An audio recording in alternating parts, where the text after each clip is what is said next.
¿Qué tal? ¿Cómo están? Un capítulo más de Modo Cooperativo, el podcast de videojuegos.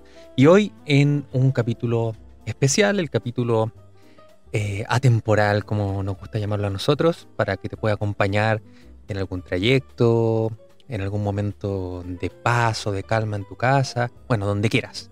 Esa es la idea de esto. Y hablando de lo que nos gusta, lo que nos importa, nuestro hobby, los videojuegos.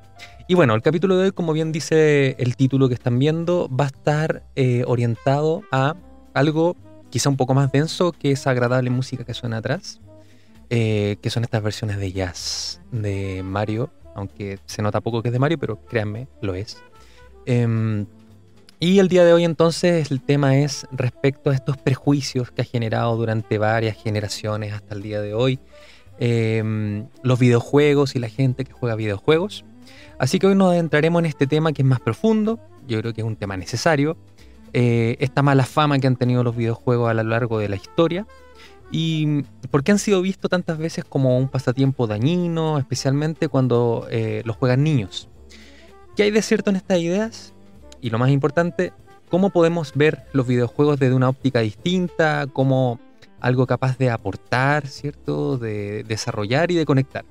Entonces en este episodio vamos a repasar desde los inicios esa percepción negativa que ha persistido, los estudios que muestran efectos positivos y también los que muestran algunos riesgos. Hablaremos también del auge de los juegos online y esa clave en esta mala fama, porque son estos videojuegos sin final, como fuente de preocupación, y vamos a cerrar con una reflexión, por supuesto, como siempre, respecto a que los videojuegos, como siempre, pueden ser un pasatiempo saludable, como cualquier otro pasatiempo, siempre y cuando lo hagamos con mesura, ¿cierto? Así que, sin más, soy Carlos Escobar y vamos con este capítulo especial sobre la mala percepción y los prejuicios sobre los videojuegos.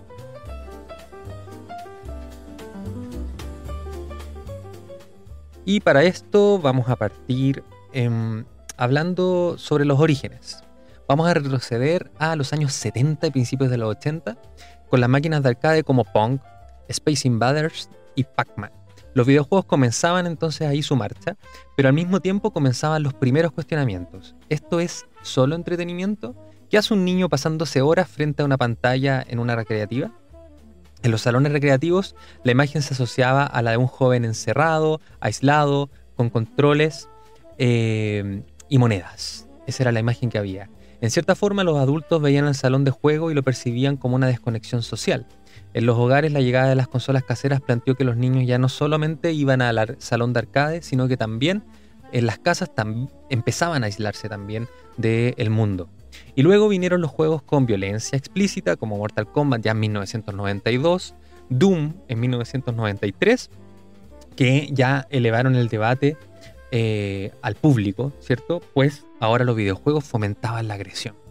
En un artículo histórico sobre Panix Morales, de un medio electrónico, se detalla cómo en 1976 el juego Dead Race fue el primer videojuego en generar un gran pánico moral. La conclusión fue clara: los videojuegos tenían que demostrar que no eran peligrosos y que no eran tan solo adicción o aislamiento. Y esa batalla cultural es la que vivimos hasta el día de hoy. Ahora pasemos a un cambio radical, la llegada del internet, la conexión de las consolas y los juegos en línea. De repente, no habiendo extinguido todavía este cuestionamiento social, los videojuegos dejaron de ser experiencias finitas, como terminar un cartucho, ¿cierto? O lo que hablamos varias veces en hartos capítulos, teniendo solo un cartucho, era todo lo que podías jugar y probablemente si ya no tenías más, hasta ahí llegaba tus horas de videojuego. Ahora se convertían en servicios continuos, expansiones interminables y misiones diarias. Una de las máximas expresiones de este fenómeno fue World of Warcraft, lanzado en 2004. Un mundo persistente, miles de jugadores, raids de varias horas, fácil escenario de preocupación. Los estudios empezaron a hablar de Internet Gaming Disorder, la adicción a los videojuegos, como categoría de posibles trastornos. Pero, como en todo, hay que matizar. No todos los juegos online llevaban a la adicción, y el problema no es el juego en sí, sino que la falta de contexto y de límites de las personas que jugamos. En un análisis de Moral Panics se describe cómo los videojuegos han sido señalados repetidamente como chivos expiatorios de problemas sociales más complejos. Por ejemplo, en 1999, tras la masacre de Columbine, hubo fuertes señalamientos hacia los videojuegos violentos como factor desencadenante. Años después, un estudio de la Universidad de Oxford concluyó que no existe relación entre los videojuegos violentos y el comportamiento agresivo en adolescentes. Entonces, los juegos online sin fin existen y pueden convertirse en un problema si se juegan sin control, pero eso no define necesariamente al videojuego como un medio, sino el contexto del uso de estos videojuegos. Y aquí hacemos una pausa en esta parte más histórica, antes de entrar a algunos estudios.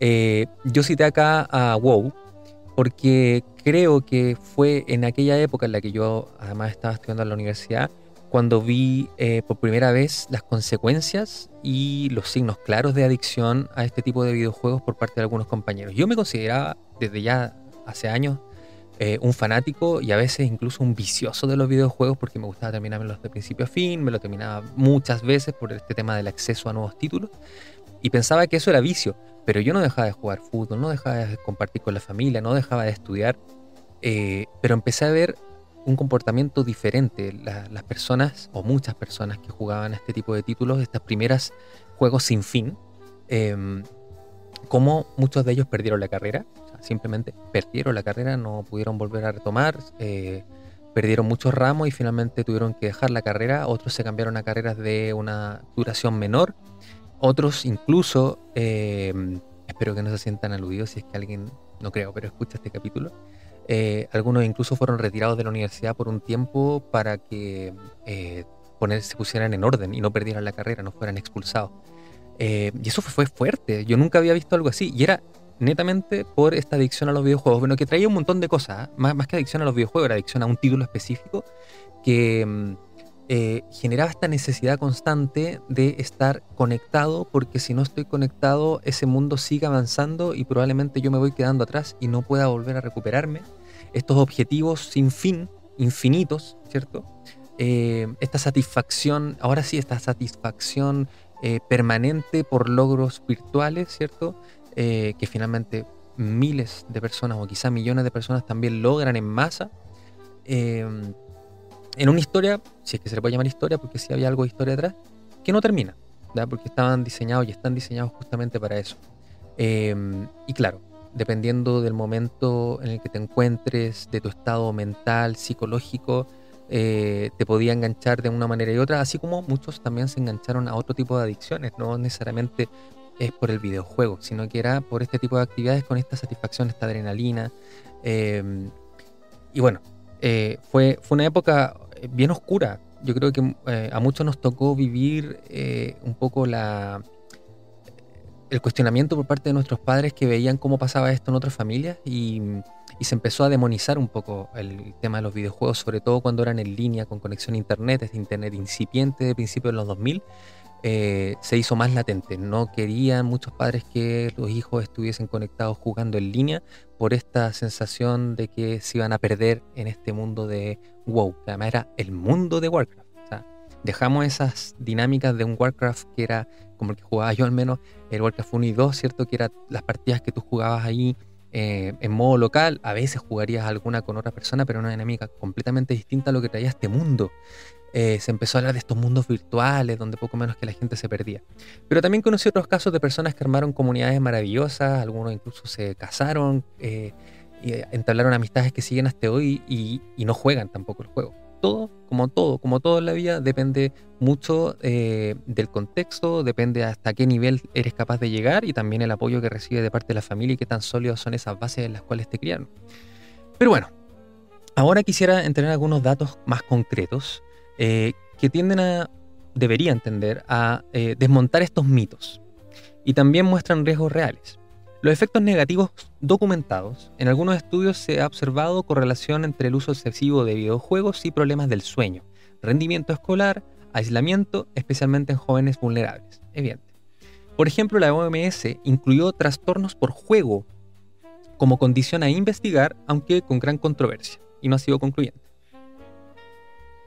En efectos positivos documentados, tenemos que un estudio con aproximadamente 2.000 niños entre 9 y 10 años halló que los que jugaban videojuegos durante 3 o más horas al día obtuvieron mejores resultados en las tareas de memoria de trabajo e inhibición de impulsos que los que no jugaban. No se afirmó causalidad, pero el hallazgo fue relevante. Otro metaanálisis encontró que los videojuegos, especialmente los de acción, están asociados con las mejoras en la atención visual, percepción espacial y funciones ejecutivas. Un estudio del 2023 concluyó que jugar videojuegos se asoció con un mejor rendimiento cognitivo, aunque no necesariamente con mejor salud mental, y que el ejercicio físico sigue siendo crítico para la salud general. Siempre el clásico disclaimer, es evidente.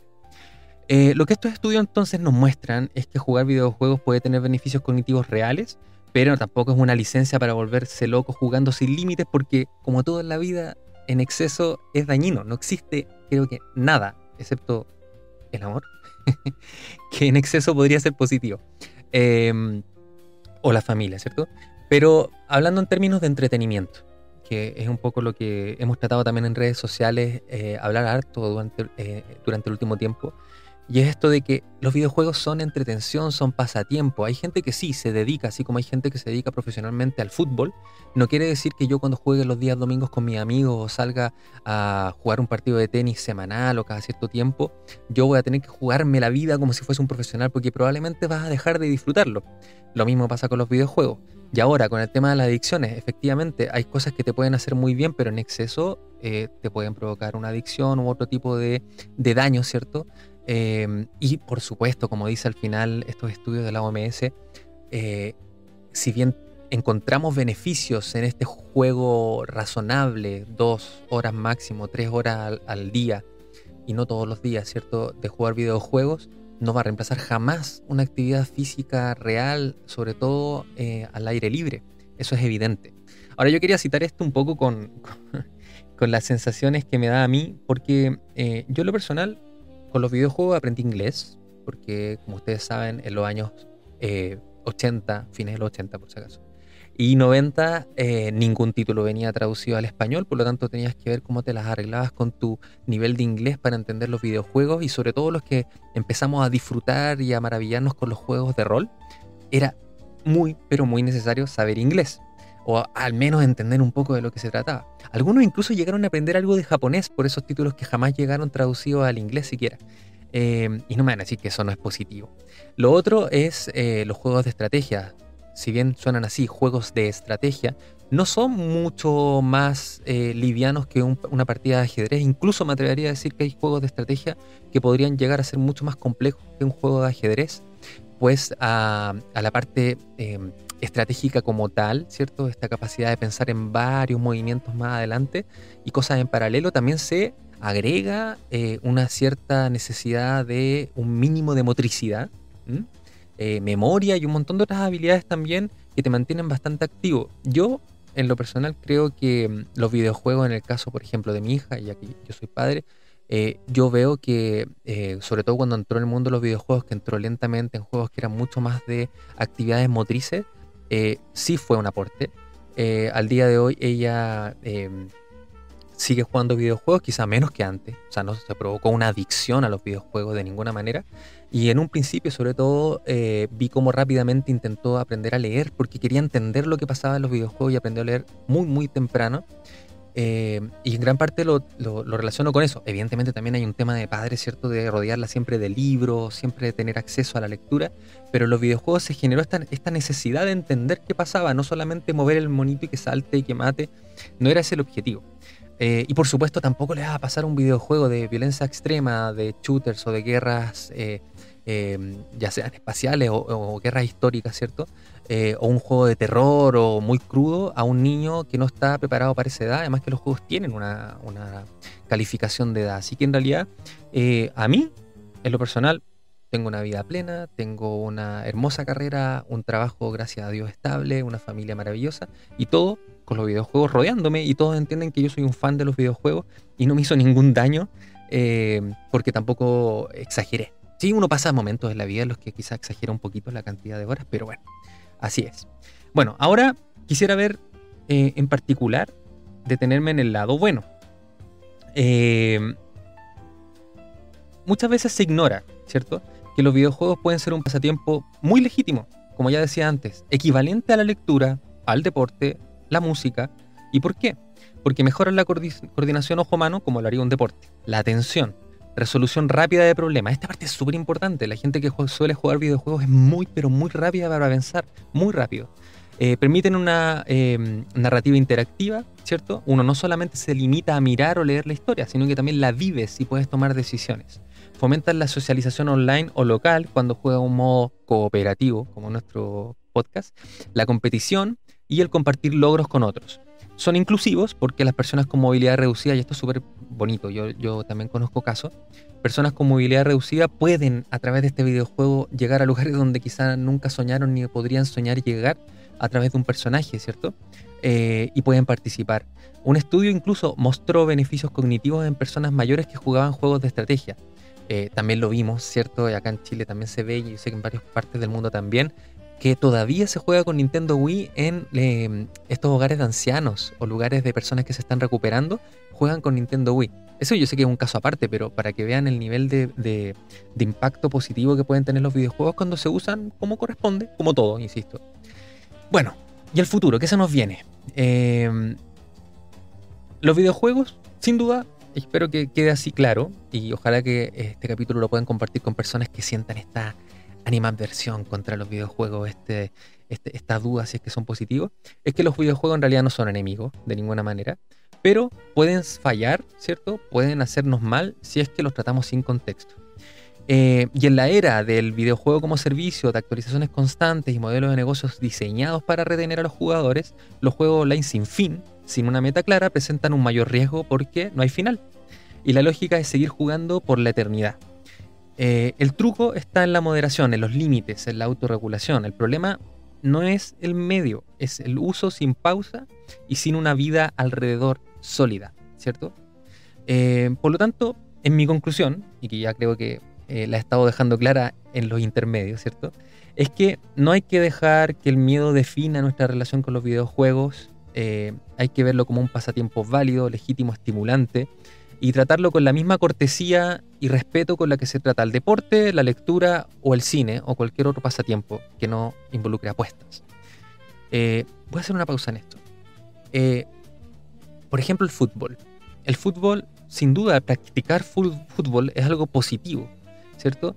Yo envidio a la gente que puede jugar fútbol varias veces a la semana porque se mantiene más sana, pero también hay algo en torno al fútbol que quizá no es tan positivo, las apuestas. Y no solamente me refiero a las apuestas online y las aplicaciones de apuestas que rodean y financian gran parte del fútbol hoy en día, que no puede ser más negativo, sino que también el entorno en el cual se juegan incluso a veces ligas locales, donde en realidad no hay gran amistad ni deportividad, sino que hay luchas campales, hay rivalidad excesiva entre equipos competidores, donde hay personas que se estresan, donde hay personas que pelean porque no les toca jugar. Eso también podría ser visto como algo negativo, y sobre todo si es que la prensa amarillista lo exacerba, ¿cierto? Pero también hay un mundo de apuestas atrás del fútbol amateur, ¿cierto? Y otros deportes amateur. Y por supuesto, y no quisiera dejar de citarlo, también depende cómo uno lo lleve. O sea, si yo voy a jugar fútbol todos los días domingo, pero después del fútbol me voy a tomar en exceso, también podría ser visto como una actividad negativa, creo yo, por lo que lo rodea. Cosa que probablemente no se va a dar en una persona que está jugando videojuegos, aunque a veces sí también. Hay vicios alrededor de ciertas actividades. Pero a mí me encantaría que en el futuro puedan ver y que se empiece a ver a los videojuegos como algo tan válido como jugar ajedrez en el pasado. Yo sé que a algunos les puede sonar absurdo lo que estoy diciendo, pero el ajedrez, el jugar con estas piezas, con un tablero de madera, era el juego de en algún momento de la historia, el backgammon, ¿cierto? Los juegos de naipe. Hay un sinfín de juegos de mesa que nacen como un pasatiempo entre personas, niños y adultos. Y entiendo que de la misma forma, alrededor de eso se pueden formar, ¿cierto? Estos malos hábitos, ¿cierto? Sobre todo lo que digo yo, las apuestas o el consumo de ciertas sustancias entre medio, que también puede ser mucho más negativo que un niño jugando videojuegos en la casa, seguro, con su familia, sobre todo si la familia le presta atención y sabe lo que está jugando y cuántas horas lo juega. Por lo tanto, todo en su justa medida, pero sí, y ya es la idea un poco de este capítulo, es buscar este respeto. respetar genuinamente el pasatiempo de cualquier persona, sobre todo cuando se lleva de manera sana y de manera mesurada. Así que bueno, la invitación acá es que cuando uno vea a un niño jugando y diga, ¿por qué este niño está jugando tanto? En realidad se lo piense un poco más y vea, a lo mejor no está jugando tanto rato, a lo mejor sí tiene un buen apoyo alrededor, tiene un complemento a ese ocio, ¿cierto? Porque muchas veces cuando alguien exacerba el consumo de algún medio, como podría ser incluso el ver series en Netflix. Hay gente que es adicta a ver series en Netflix y ve todo el día y noche, no duermen viendo las series en Netflix. Eso también podría ser mucho más nocivo que estar jugando videojuegos, pero de la misma manera hay un daño importante si es que no existen estos, insisto, estos análisis de qué pasa alrededor, por qué esta persona cae en eso, por qué cae tan fácilmente en una adicción. Porque quizá el videojuego era lo más fácil que estaba pasando por ahí, pero el día de mañana, si es que no tengo acceso a esa consola, a ese equipo para poder jugar videojuegos, podría ser cualquier otra cosa. Y revela algo mucho más profundo y probablemente algo que no tenga nada que ver con el pasatiempo en sí. Bueno, queríamos poner estos antecedentes no tan densos, sino que tomarnos el espacio para analizar esta mala fama que se fueron ganando los videojuegos en la vida. También llevarlos a pensar o ponernos a pensar en que debería empezar a verse como un pasatiempo válido o tan válido como otros. No veo que sea distinto. Yo nunca lo he visto así. Y menos ahora que existen los eSports, donde hay gente que se gana millones de millones siendo profesionales en los videojuegos, como lo podría ser un Cristiano Ronaldo o un Messi. Pero en el mundo de los videojuegos ya es perfectamente válido. Entrenan día y noche, se preparan, busquen videos en YouTube, hay videos, incluso documentales creo que en Netflix, respecto a cómo se preparan estos equipos de videojuegos en eSports profesionales. Y la cosa es seria, ellos van en serio. Y yo no lo llamaría adictos, ya, para nada. Por lo tanto, empezar a tomárselo con seriedad hasta donde se puede, ¿cierto? Porque los que lo jugamos de manera casual o con la familia, lo hacemos genuinamente solo para entretenernos, para pasar el rato, para no pensar. Quizá vienes de un día cansado en el trabajo y lo que quieres es tomarte un minuto, unos segundos, sentarte con tu consola, con un vaso de refresco y jugar un par de horas, un par de minutos. Y sí, ¿por qué no salir del mundo? Porque demonizan un poco este tema de querer salir del mundo real un momento. Bueno, yo con los libros paso lo mismo. Con una buena película también me salgo del mundo real por un par de horas, ¿cierto? De lo que dura la película, lo que me dura el libro. Y probablemente también hay personas que solemos, por ejemplo, devorar un libro hasta que lo terminamos. Y podríamos decir que eso también es una adicción o una exageración. Bueno, es mi manera de leer los libros. Me gusta partirlo y terminarlo dentro de, ojalá, horas continuas. Y es mi forma y no por eso es una adicción. Así que bueno, si este episodio te ayudó a ver los videojuegos desde otra mirada o simplemente reforzar lo que tú ya sabías o te va a servir también para poder mostrarle a alguien, oye mira, aquí hay un buen sustento de que los videojuegos no son malos, te invito a compartir este capítulo con alguien, ¿cierto? Con esa persona que te dice que es una pérdida de tiempo el jugar videojuegos y que tú lo invites a pensar que a lo mejor para mí también es una pérdida de tiempo salir a trotar. Insisto, yo sé que es mucho más positivo salir a hacer ejercicio afuera, pero no todos podemos por temas de salud, por temas de tiempo, pero para que se respete, ¿cierto? Y bueno, cuéntanos, ¿qué pasatiempo dejaste por jugar videojuegos por un tema de tiempo, acceso o lo que sea? ¿O qué videojuego te dejó mejor que lo que esperabas? Porque hay videojuegos que sí te dejan algo positivo a veces, incluso sobre todo ahora que pueden contar más historias e historias más grandes que los que uno se imaginaría en una película por esta interacción. Así que esto fue el capítulo de hoy. Déjenos sus comentarios en la plataforma que nos estén escuchando. Recuerden que estamos en todas: Spotify, Evox, YouTube Music, Apple Podcast, en el microondas de tu casa, donde sea nos puedes escuchar. Así que te invitamos ahí a darnos un me gusta, suscribirte para que te lleguen notificaciones cuando tengamos capítulos nuevos. Estamos sacando 2 o 3 a la semana, así que apóyanos con eso. Es solo escuchar, es gratis, no cuesta nada. Un me gusta mejor aún. Así que será hasta la próxima. Que estén muy bien.